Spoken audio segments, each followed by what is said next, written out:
अगर वो बीमार होता है तो आपसे महंगे डॉक्टर को दिखाया जाता है। उसको दिखाया जाता है नहीं दिखाया जाता, बताओ।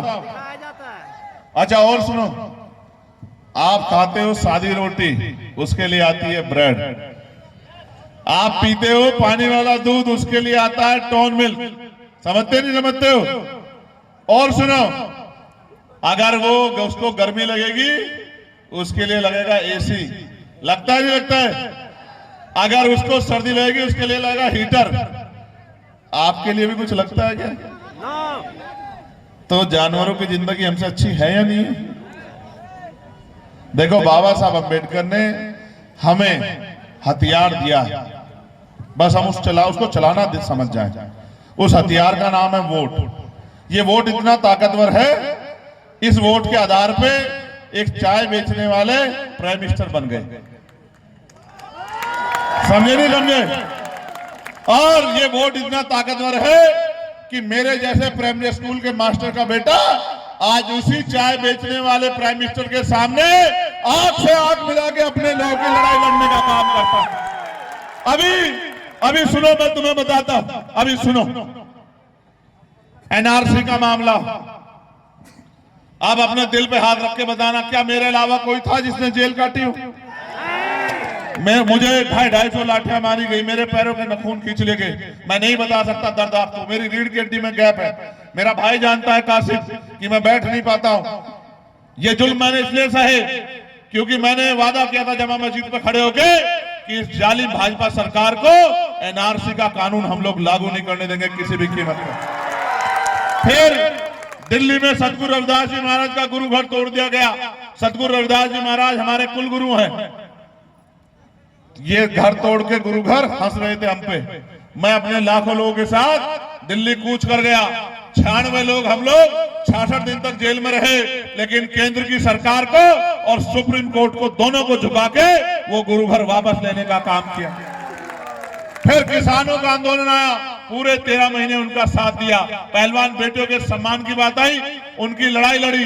जब तबलीगी जमात का मामला आया और तबलीगी जमात के लोगों को कोरोना काल में बंद कर दिया, अकेला चंद्रशेखर आजाद था जो उनको छुड़ाने के लिए संघर्ष कर रहा था। मैंने बड़े बड़े नेता देखे जिनको वोट देके ताकत दी, घरों में दुबक के बैठ गए, ऐसे हाथ नहीं लगाते मर जाएंगे। मैंने कहा इज्जत, जिल्लत, मौत, जिंदगी सब उसके हाथ में है जिसने पैदा किया है। अगर मौत आनी होगी तो आएगी और नहीं आनी होगी तो कभी भी नहीं आएगी। जिस दिन आनी होगी उसी दिन आएगी। और मैंने देखा, मैंने सरकार से भी लेटर लिखा कि ये तबलीगी जमात के लोग ये कोई सियासी लोग नहीं, ये तो अपना काम करते हैं। इनको बंद करके आप अच्छा नहीं कर रहे। कोई मलेशिया का था, कोई कहीं और का था। मैंने कहा कि अपने देश में जाके क्या कहेंगे कि भारत के लोग, सरकार इतनी खराब है कि सीधे लोगों को बंद कर देती है। मैंने मौलाना साद साहब का मामला आया, निजामुद्दीन मरकज का मामला आया, अकेला चंद्रशेखर आजाद खड़ा था। मौलाना कलीम सिद्दीकी का मामला आया, अकेला चंद्रशेखर आजाद खड़ा था। नासिर का मामला आया, जुनैद का मामला आया, अखलाक का मामला आया, पहलू का मामला आया, नजीब का मामला आया। हर लड़ाई में चंद्रशेखर आजाद सबसे आगे खड़ा था और कोई वोट की बात नहीं थी, कोई वोट की बात दूर से दूर तक नहीं थी कि वोट के लिए लड़ना है। इस बात के लिए खड़े थे कि बाबा साहब अम्बेडकर ने हमें सिखाया कि अन्याय करने वाले से अन्याय सहने वाला ज्यादा दोषी होता है। तो जुल्म नहीं देखना मेरे भाइयों, इसलिए लड़ा। और फिर कोई ऐसी एक लड़ाई नहीं बता सकते आप जब आपके ऊपर किसने आंख उठाई हो, चाहे दलित समाज के लोग हों, चाहे आदिवासी समाज के लोग हों, चाहे पिछड़े वर्ग के लोग हों, चाहे मुस्लिम समाज के लोग हों। कोई एक ऐसी लड़ाई आप मुझे बताओ जब आपके ऊपर किसी सरकार ने आंख उठाई हो। बुलडोजर चला तो चंद्रशेखर आजाद था जिसने सबसे पहले आवाज उठाई कि ये बुलडोजर गलत है, ये बुलडोजर स्वीकार नहीं किया जाएगा। और तो और आज मूछे रखने पर हत्या हुई, राजस्थान में घोड़ी बैठने पर हत्या हुई। चंद्रशेखर आजाद गया क्योंकि उसको दर्द होता है अपने भाइयों।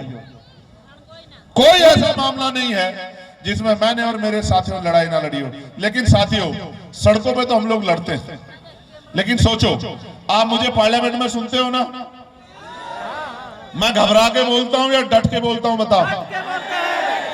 लोग मुझसे कहते थे अकेला चंद्रशेखर क्या करेगा, ये तो बोल भी नहीं पाएगा, ये तो इधर डर जाएगा। अब मैंने कहा कि शेर अकेला होता है, क्या बात करते हैं मेरे लोग, शेर अकेला होता है, अकेला।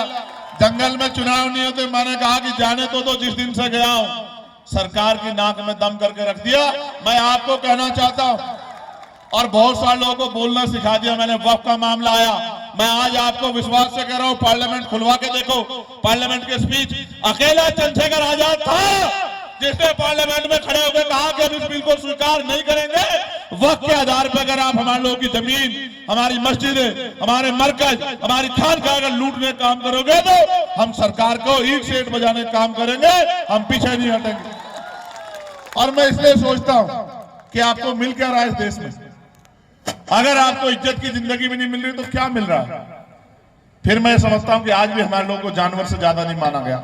मैं आपसे मदद मांगने आया हूं। मेरी मजबूरियां हैं कि मेरे ऊपर काम ज्यादा है, लेकिन आप चिंता मत करो, हम एक एक पैसा जोड़ के साधन जुटाएंगे और आने वाले कल में हम और ताकत से मेहनत करेंगे।